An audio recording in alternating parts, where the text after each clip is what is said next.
안녕하세요. 오늘도 사연살롱을 찾아주셔서 감사합니다. 저는 40대 중반의 두 아이 엄마예요. 디저트 카페를 운영하면서 바쁘게 살고 있죠. 오늘은 제가 여기까지 오게 된 이야기를 해보려고 해요. 저는 공부와 취업 활동에 바빴던 평범한 학창 생활을 보냈어요.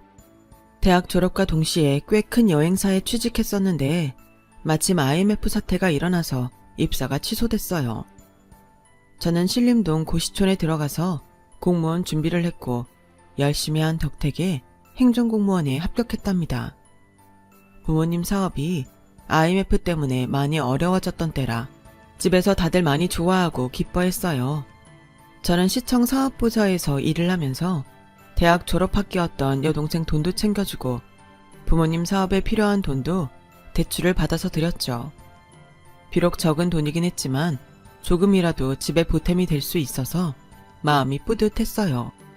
그렇게 한 5년 정도 지나니 집도 조금씩 안정되기 시작했고 동생도 취직을 해서 제 부담도 적어졌어요. 그 즈음에 대학 때 친구가 저에게 북카페를 해보자고 하더군요. 저도 해보고 싶다는 생각이 있어서 우선 부모님께 상의를 해보겠다고 했죠. 엄마는 해보라는 입장이셨어요. 내가 일해보니까 조금이라도 젊을 때 자기 일 시작하는 게 좋겠더라. 우리 때야 여자가 조신하게 집에 있어야지 무슨 소리냐 했지만 요즘은 그렇지도 않잖아. 그리고 사회 경험도 다양하게 해봐야지. 하지만 아빠는 좀 생각이 다르셨어요. 북카페도 사업이잖냐. 사업한다는 게 쉬운 일이 아니야. 나는 네가 그렇게 힘든 일 안 하고 지금처럼 살았으면 좋겠다. 이렇게 부모님은 생각이 다르셨고 결국 두 분은 싸움도 하셨어요. 저는 괜히 부모님 사이만 안 좋게 맞는 것 같아서 결국 보류했죠. 아무래도 난 북카페 못할 것 같아. 나 때문에 집안 분란만 일으켜서 엄마 아빠 싸우시기만 하고. 그러자 친구는 다른 제안을 했어요. 그럼 투자만 좀 해봐. 휴일에만 잠깐씩 나와봐도 되고. 친구는 자금이 부족한 부분만 보태달라는 거였어요. 저는 고민이 좀 됐어요. 저도 취업 당시 사정이 안 좋아서 공무원이 된 거였지. 원래는 여행사에 다니면서 일을 배우고 나중에는 저도 여행 관련 사업을 해보고 싶었거든요. 엄마가 일을 하시는 것에 영향을 받은 것도 있었어요. 엄마는 원래 아빠가 작게 하시는 무역 사업을 도우셨는데 제가 공무원 되고 1년 정도 됐을 때부터 여성 의류를 동남아나 중국에 수출하는 일을 시작하셨고 조금씩 자리를 잡아가고 있던 때였어요. 저도 제 사업을 할 기회가 생긴 걸 놓치고 싶지 않았죠. 하지만 아빠 반대도 걸렸고 같이 하자는 친구가 저하고 아주 친했던 건 아니라서 계속 고민이 됐어요. 제 고민을 눈치챘는지 친구는 일단 자기 가족과 만나자고 하더군요. 나 북카페 할 가게는 엄마가 얻어주시고 오빠도 좀 보탰거든. 그러니까 일종의 주주 모임 같은 거라고 생각하면 돼. 계속 사업 욕심이 있었던 저는 고민 끝에 친구 제안을 승낙했어요. 공무원 생활에 답답함도 느끼고 있었거든요. 물론 안정되고 좋은 직업이었지만 저는 좀 더 모험을 해보고 싶었어요. 그래서 약속을 잡고 같이 식사를 하기로 했죠. 친구 어머니는 시원시원하고 사교적인 분이셨어요. 젊을 때 기회가 있으면 한번 해보는 거지. 부족한 게 있으면 내가 더 도와줄 테니까 걱정 말고 해봐. 친구 오빠는 친절하고 진지해 보여서 좋았죠. 여러모로 우리 아정이가 부족한 게 많을 텐데 이렇게 똑부러지는 친구가 같이 한다니까 마음이 놓인다. 저는 그날 친구와 북카페를 같이 해보리라 마음을 먹게 됐어요. 한 살이라도 젊을 때 일을 시작하는 게 더 좋다고 생각했죠. 친구 어머니는 부동산 중개업을 크게 하시면서 상가도 몇 개 갖고 계셨고 친구 오빠는 어머니 상가를 관리하면서 음식점을 운영한다고 했어요. 친구 아버지는 회사에 다니다가 은퇴하셨다는데 정말 따뜻하고 좋으셨어요. 처음에는 휴일에만 잠깐씩 나가서 북카페 일을 도우며 시작했어요.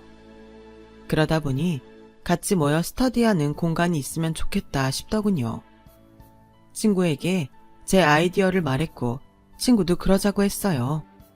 저희는 커다랗게 2테이블 정도를 칸막이를 쳐서 예약을 받아 스터디를 할 수 있게 했어요. 손님들 반응은 굉장히 좋았어요. 북카페만 할 때보다 더 많은 사람들이 왔고요. 저는 그 무렵 아예 공무원직을 관두고 카페에 매달렸어요. 아빠는 많이 아쉬워하셨지만 제 일이 잘 되는 것을 보시고는 그럼 해보고 싶은 만큼 해보라고 하셨죠. 카페에는 스터디 예약을 하고 싶어하는 사람들이 점점 더 많이 찾아오기 시작했어요. 저와 친구는 카페를 리모델링해서 아예 스터디 위주의 카페로 바꿨어요. 물론 일반 손님도 받았기 때문에 카페는 더 잘 됐어요. 그 무렵부터 친구 오빠와 사귀게 됐죠. 오빠가 저에게 엄청 적극적으로 다가왔어요. 저도 싫지 않았기 때문에 저와 오빠 사이는 빠르게 발전해 갔어요. 오빠는 이미 전부터 자기 사업을 하던 사람이라 솔직히 조언을 받고 싶은 마음도 컸어요. 오빠는 저에게 참 잘 맞춰주고 친절하고 자상했어요. 사업을 하다 보면 바쁘고 신경 쓸 때가 많아서 그러기가 참 쉽지 않다는 걸 저도 잘 알고 있었죠. 그래서 오빠가 나를 정말 아끼는구나 하는 생각이 들더라고요. 카페 일로 바쁜 일상을 보내던 어느 날 오빠가 제게 청혼을 했어요. 수경아, 우리 서로 바빠서 못 만나는 날도 많은데 집에서라도 같이 시간 보내면 너무 좋을 것 같아. 나랑 결혼해줘. 내가 정말 잘할게. 저는 오빠의 프로포즈를 듣고 얼굴이 빨개질 정도로 부끄러웠지만 한편으로는 너무 기분이 좋고 행복했어요. 저희 집에서도 크게 반대하지 않으셨어요. 엄마는 좀 아쉬워하긴 하셨어요. 아무래도 결혼을 하면 아직은 여자가 더 사회생활에 불편한 게 많은데 서로 잘 도우면서 하면 좋겠다. 엄마, 걱정 마. 오빠도 사업하는데 모르겠어. 지금도 나를 얼마나 배려하는데. 저는 그렇게 엄마를 안심시켰어요. 오빠가 저를 많이 배려했던 것도 사실이었고요. 친구와 친구 부모님도 제가 한 식구가 된다며 좋아했죠. 누구 하나 반대가 없었고 순탄하게 진행된 결혼이었어요. 하지만 결혼하고 6개월쯤 지나니까 조금씩 문제가 나타나기 시작했어요. 오빠가 자기 식당을 접고 프랜차이즈 카페를 열었는데 가게에 잘 나가지 않더라고요. 그리고 친구 전화 받고 저녁쯤 나가 새벽까지 술 마실 때도 많았고요. 저는 여러 가지 걱정이 돼서 오빠에게 말했어요. 오빠, 카페 나가서 알바생들 체크도 하고 점검도 해야지. 벌써 며칠째 안 나갔잖아. 매니저가 다 알아서 하는데 뭐하러 나까지 가서 보태냐. 그래도 그게 아니지. 사장이 신경 안 쓴다고 생각하면 그때부터 완전 엉망이 된다고. 아 진짜 옆에서 더럽게 떽떽거리네. 그렇게 신경 쓰이면 네가 나가보든가. 저는 정말 큰 충격을 받았어요. 내가 지금 뭘 잘못 들은 건 아닌가. 아니면 내가 모르는 무슨 일이 생겨서 마음이 안 좋은 건가. 별 생각이 다 들었죠. 오빠, 혹시 카페에 무슨 일 있어? 그래서 이러는 거야? 저는 놀라서 심하게 방망이 질치는 마음을 다잡고 물어봤지만 오빠는 계속 버럭버럭 화만 내더군요. 네가 문제라서 이러는 거야. 모르겠냐? 아 진짜 잠시도 사람을 쉬지를 못하게 하네. 그러더니 문을 쾅 닫고 집을 나가는 거였어요. 한바탕 폭풍이 휘몰아치고 지나간 것 같은 기분이 들었죠. 저는 겨우겨우 정신을 가다듬고 카페에 출근을 했어요. 친구는 나오기 전이라서 저 혼자 오픈 준비를 하고 있었는데 시어머니한테서 전화가 오더라고요. 뭘 벌써 나가서 준비해? 쓸데없이 부지런하기도 하다. 아르바이트 오면 잠깐 집에 좀 들러라. 어머니 목소리는 어째 저기압에 느낌이 안 좋더라고요. 무슨 일이 있나 생각하다가 아침에 오빠도 이상했는데 집에 나 모르는 심각한 일이 생겼나 걱정이 됐죠. 그래서 부랴부랴 시댁에 갔어요. 친구는 들어오는 저를 보는 둥 마는 둥 소파에 배를 깔고서 과자를 먹으며 TV를 보더군요. 시아버지는 외출하고 안 계셨고요. 저는 알바생 혼자 일할 게 신경 쓰여서 친구에게 먼저 좀 가보라고 했어요. 그랬더니 친구가 너무 기가 막히는 말을 하는 거였어요. 야, 내가 진짜 말 안 하려고 했는데 내가 너한테 아가씨야. 예의 좀 지켜. 지금 그 얘기가 아니잖아. 카페 좀 먼저 가달라는데 아가씨 얘기가 왜 나와? 제가 이렇게 말을 하자마자 안방에 있던 시어머니가 나오셨어요. 집에 어른 있는데 어디서 큰 소리야? 아무리 아정이하고 친구여도 여기 너면이 네 시댁이다. 어디서 따지고 드냐? 정말 이게 무슨 말도 안 되는 논리인가 싶더군요. 어머니, 아무리 아가씨여도 카페가 저희 직장인데요. 누가 내 집에서 직장 얘기 안 했어? 저는 전에 본 적 없는 시어머니 태도에 정말 당황했어요. 너 오늘 아침에도 재훈이한테 가게 나가라고 그렇게 폐악을 부렸다며? 결혼한 지 얼마나 됐다고 벌써 바가지야? 요즘 애들 치고 넌 너무 후졌어 진짜. 저는 머릿속이 멍해졌고 제가 무슨 이상한 나라에 온 것처럼 어안이 벙벙해졌어요. 그래도 일단 그 문제는 제쳐두기로 하고 정신을 챙겼죠. 근데 저는 왜 오라고 하셨어요? 무슨 일 생겼나요? 일단 커피 좀 내와라. 과일도 깎고. 어머니, 저 읽어봐야 하는데요. 알바생 혼자 있거든요. 너 지금 아정이 안 나간다고 나한테 시위하는 거니? 친구는 그 와중에도 과자를 한 봉지 다 비우고 배를 긁으며 TV만 보더라고요. 한숨이 절로 나왔어요. 그동안 카페에 집안일 때문에 지각했던 거며 아프다고 빠졌던 게 전부 거짓말이었을 거라는 깨달음이 오더군요. 주방에서 커피를 타고 과일을 깎으면서 뭔가 이상하게 돌아가는 것 같다는 그런 생각이 들었어요. 결혼 전 제가 알던 시댁 식구가 아니었고 친구도 변했거든요. 아니, 변한 게 아니고 저한테 원래 모습을 잘 숨겼고 저도 그들의 다른 면을 보려고 하지 않았다는 말이 맞겠네요. 너 잘 들어? 네가 같이 돈 좀 번다고 내 아들한테 가게 나가라 마라 잔소리하는 거 난 딱 싫다. 그럴 거면 그냥 집에 들어앉아서 살림만 해. 저는 그 말에 너무 속상해서 조금 따지듯이 말했어요. 어머니도 밖에서 일하시면서 어떻게 그런 말씀을 하세요? 그게 기분 나쁘면 내 아들 딸한테 이래라 저래라 하지 않으면 될 일이야. 그리고 너 지금 시어머니한테 대드는 거냐? 대체 가정교육을 어떻게 받았길래 이러나 넌? 그러자 친구가 옆에서 풋 하고 비웃더군요. 저는 부모님 얘기가 나오자 억울하고 속상해서 눈물이 날 것 같았어요. 시어머니와 친구가 먹고 난 과일 접시와 컵 설거지를 하고 시댁을 나서는데 그렇게 서글플 수가 없더라고요. 혼자 그렇게 고개를 떨구고 가다가 시아버지를 만났어요. 아버님, 어디 다녀오세요?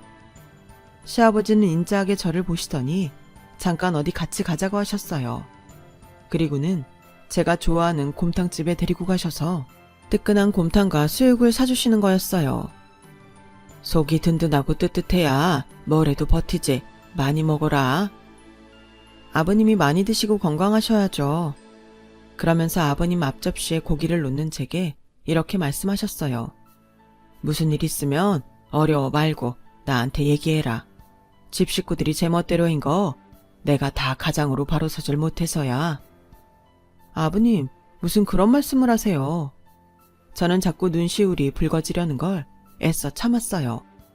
내가 너한테 잘하마. 기운 내라. 아버님 말씀은 제게 큰 위로와 힘이 됐어요. 하지만 밤이 돼서 집에 돌아와서는 결국 오빠와 싸우고 말았죠. 대체 우리끼리를 왜 어머니한테까지 가서 이야기해? 뭐가 어떻다고 그래? 그럼 우리 엄마가 남이야? 난 전부터 엄마한테 다 이야기했는데 결혼했다고 갑자기 안 하면 그것도 이상하지. 그럼 오빠는 내가 우리 싸운 얘기 우리 엄마 아빠한테 가서 해도 기분 안 나빠? 그랬더니 오빠는 더 기가 막힌 말을 하는 거예요. 우리 엄마 아빠? 야, 너 웃긴다. 뭐 지금 편가르냐 유치하게? 그리고 넌 우리 집에 시집 왔어. 우리 엄마가 네가 모실 어머니야. 저는 속이 뜨거울 정도로 내가 사람을 잘못 봤구나 싶더라고요. 결혼 전에 봤던 모습과 달라도 너무 다른 오빠는 정말 실망 그 자체였죠. 하지만 이건 시작이었어요. 한 달이 지났는데 통장에 제 몫에 카페 이익금이 들어오지 않는 거예요. 그래서 전 알바생이 없을 때 친구에게 물어봤어요. 집에 가서 얘기하면 또 시끄러워질 테니까요. 아정아, 오늘이 말일인데 이번 달 내 정산금이 안 들어왔는데? 그러자 친구는 눈도 하나 깜빡 안 하고 이렇게 말하는 거였어요. 이제 네 거 내 거 그만할 때도 됐잖아. 어차피 너도 우리 식구인데 그냥 합쳐서 쓰면 되지. 그건 아니지. 엄연히 나랑 오빠는 다른 살림을 하는데. 그럼 들어와서 살아. 안 그래도 엄마도 따로 사니까 불편하다고 하시는데. 저는 어이가 없다 못해 복장이 터질 것 같았어요. 무슨 그런 말도 안 되는 말을 해. 진짜 해도 너무한다. 너야말로 너무한 거 아니야? 우리 부모님이랑 사는 게 그렇게 말도 안 돼? 그리고 너 자꾸 우리 둘이 있을 때 말 놓고 그러는 거 아주 불쾌해. 이제부터 꼬박꼬박 아가씨라고 하고 말 높여. 갑자기 눈앞이 핑 돌았어요. 그날 아침부터 계속 컨디션이 안 좋았는데 친구 말에 스트레스를 받아서인지 어지럼증이 심해지는 것 같았어요. 친구는 그렇게 제 속을 질러놓고 자기 약속이 있어서 준비한다며 집으로 먼저 들어가더군요. 알바생과 마감을 마치고 집에 와서도 몸이 안 좋아 누워있는데 오빠가 술에 취해 새벽 1시가 넘어서 들어오더군요. 저는 내다볼 힘도 없어서 가만히 눈을 감고 있었죠. 그랬더니 문을 벌컥 열고 들어와서 소리를 버럭 지르는 거예요. 넌 남편이 술 마시고 왔는데 내다보지도 않아? 저는 싸울 힘도 없어 가만히 말했어요. 나 지금 힘들어서 그래. 웃기시네. 얼른 나와서 꿀물도 타오고 씻을 물도 받아야 될 거 아니야. 저는 더는 안 되겠다 싶어서 천근만근히 몸을 겨우 일으켜 가방과 차키를 들고 거실로 나갔어요. 더는 말도 안 통하는 이 집에 있고 싶지 않아서 무거운 발을 질질 끌며 현관으로 나가려는데 뒤에서 오빠가 저를 확 잡아당기는 게 느껴졌어요. 지금 어딜 나가? 나랑 해보자는 거야? 저는 그 말을 듣고 바로 혼절했어요. 나중에 병원에서 깨어 의사 얘기를 들으니 저는 임신 5주 상태였고 몸이 너무 안 좋아서 유산이 됐다는 거였어요. 저는 너무 놀라 펑펑 울기만 했어요. 친정 부모님과 여동생은 마침 일 때문에 해외에 가서 없었어요. 저는 저를 돌봐주는 사람 없는 병실에서 통곡하며 울었어요. 한참 있자 오빠가 혼자 오는데 표정이 좋지 않더라고요. 오빠도 아이가 유산됐다니 마음이 안 좋은가 보다 싶었어요. 그런데 제가 자는 줄 알고 있던 오빠가 핸드폰을 보며 이러더군요. 아 진짜 미사리 가기로 했는데 짜증나게 사람 발목 잡네. 저는 그 말에 완전히 마음이 돌아섰어요. 오빠는 눈을 감고 있는 제 얼굴을 기웃기웃하더니 조심스럽게 빠져나가는 기척이 느껴지더군요. 저는 오빠가 나가자마자 퇴원을 하려고 자리에서 일어났습니다. 주섬주섬 옷을 챙겨 입고 6인 병실을 나가려는데 마침 들어오시던 시아버지와 마주쳤어요. 얘, 왜 그러냐? 벌써 퇴원하면 안 되잖아. 시아버지는 저를 보고 놀라서 눈이 휘둥그레지셨죠. 저를 걱정해서 병원까지 와준 시집식구는 아버님 뿐이었어요. 아버님, 죄송해요. 저 더는 못 살겠어요. 제가 어깨를 들썩이며 흐느끼자 아버님은 저를 토닥이셨어요.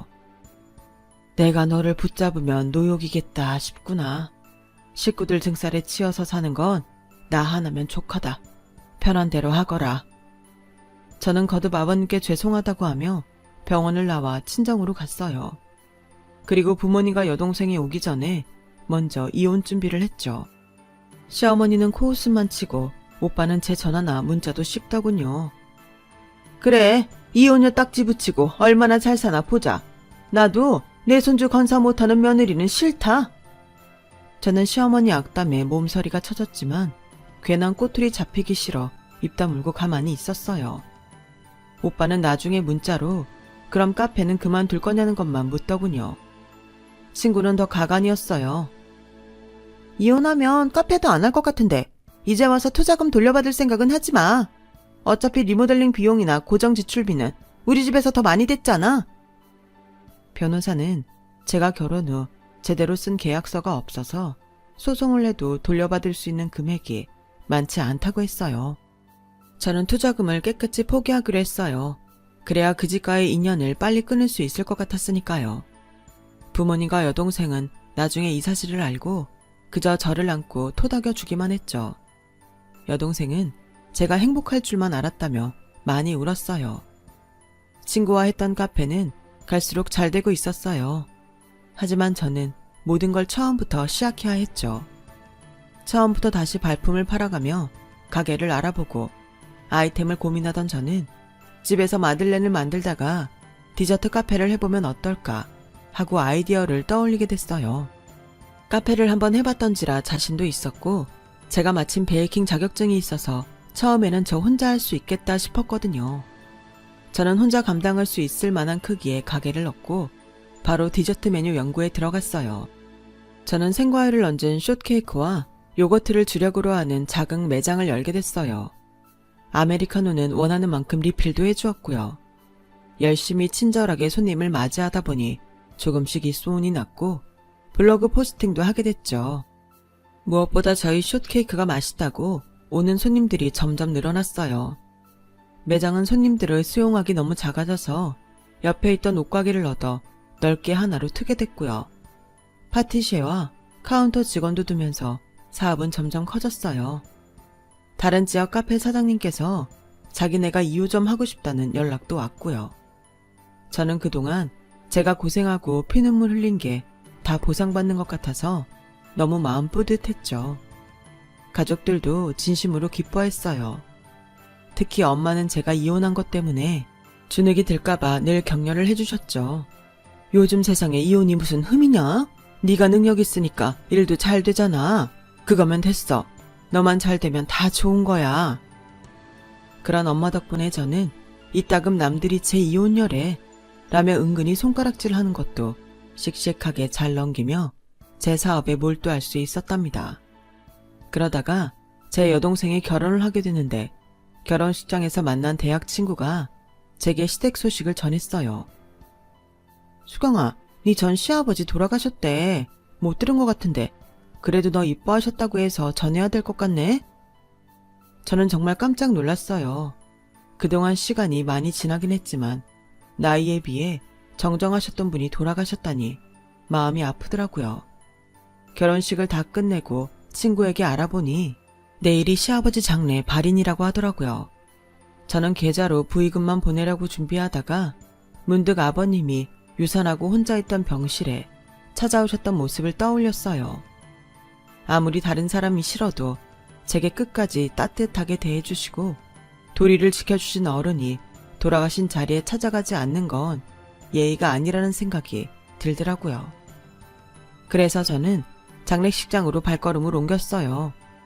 저를 본 오빠와 친구는 눈동자가 흔들리더라고요. 어머니는 잠깐 나가셨는지 자리에 없었고요. 저는 부의금을 내고 두 사람에게는 눈길도 주지 않고 시아버지 사진 앞에 국화를 놓고 향을 꽂았어요. 그랬더니 갑자기 울컥하고 눈물이 솟구치기 시작하는 거예요. 그분도 자기와 다른 가족들 때문에 평생 마음고생 하셨을 거라는 생각과 저에게 해주시던 마음 씀씀이가 떠올라 저는 그 자리에 무릎 꿇고 앉아서 한참을 흐느꼈어요. 그리고 돌아서 나가려는데 뒤에서 누가 제 팔을 잡더라고요. 시어머니였어요. 참 오랜만이구나. 얼굴 보니 잘 지냈나 보네.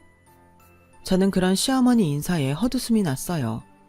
와줘서 고맙다던가 미안하다는 게 아니고 아무렇지도 않게 오랜만이고 잘 지낸 것 같다고 하니까요. 제가 말없이 목례만 하고 자리를 빠져나오는데 시어머니가 저를 붙잡더니 잠깐 얘기를 하자고 하셨어요. 저는 시어머니 손에 끌려 구석으로 갔어요. 얘, 너 보니 잘됐다 싶다. 전에 아정이랑 하던 카페 네가 돈 좀 보태줄 수 있을까? 네? 제가 그 카페에 왜 돈을 보태요? 저는 어이가 없었어요. 시어머니는 천연덕스럽게 미소를 지으시며 이러셨어요. 아정이가 카페 확장을 하다가 돈이 좀 부족해졌지 뭐니. 그래도 네가 애정있던 곳인데 잘 되는 게 좋잖아. 저 이제 그 카페에 애정 없어요. 그리고 제가 투자할 이유가 없는데요. 제가 냉정하게 말하자 시어머니는 아주 상냥한 척 하시며 제 어깨를 쓰다듬으시더군요. 니네끼리 오해가 좀 있어서 틀어졌던 건 알겠는데 그래도 네 시아버지가 너한테 좀 잘했니? 시아버지 생각하면 네가 아정이한테 그러면 안 되지? 저는 안 되겠다 싶어서 목소리를 높였어요. 제가요, 웬만하면 돌아가신 분 보내드리는 자리에서 이러지 않으려고 했는데요. 시아버지 생각하는데 제가 왜 아정이 사업에 돈을 보태야 되는지 모르겠네요. 그리고 제 투자금도 돌려주지 않으셨으면서 너무하시는 거 아닌가요? 그러자 사람들이 흘끔대며 저와 시어머니를 쳐다봤어요. 그때 오빠가 오더니 저보고 따로 이야기를 하자고 하더라고요. 뭘 따로 얘기해? 난 할 얘기 없어. 얘기할 거 있으면 이 자리에서 해. 제가 강하게 나갔더니 그제 오빠는 다 죽는 소리를 하더라고요. 요즘 우리 집이 좀 이래저래 어수선한데 너 요즘 잘 나간다며. 그러니까 네가 아정이랑 했던 카페에 돈 좀 투자해. 그거 잘 되면 너 섭섭치 않게 해줄게. 저는 오빠가 잡고 있던 손을 뿌리쳤어요. 어디다 대고 투자해라 말아야. 아직 뭔가 착각하는 것 같은데 나 예전 박수경 아니야. 그러자 갑자기 다들 조용해지더라고요.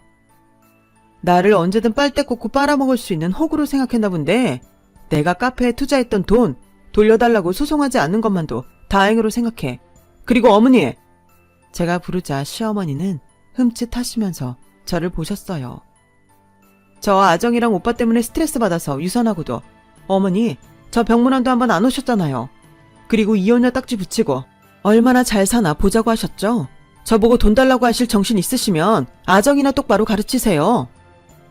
저는 사람들 사이를 빠져나오다가 아정이를 보고 한마디 했어요. 너도 정신 차려. 가게는 뒷전이고 놀 생각만 하니까 사업이 되겠어?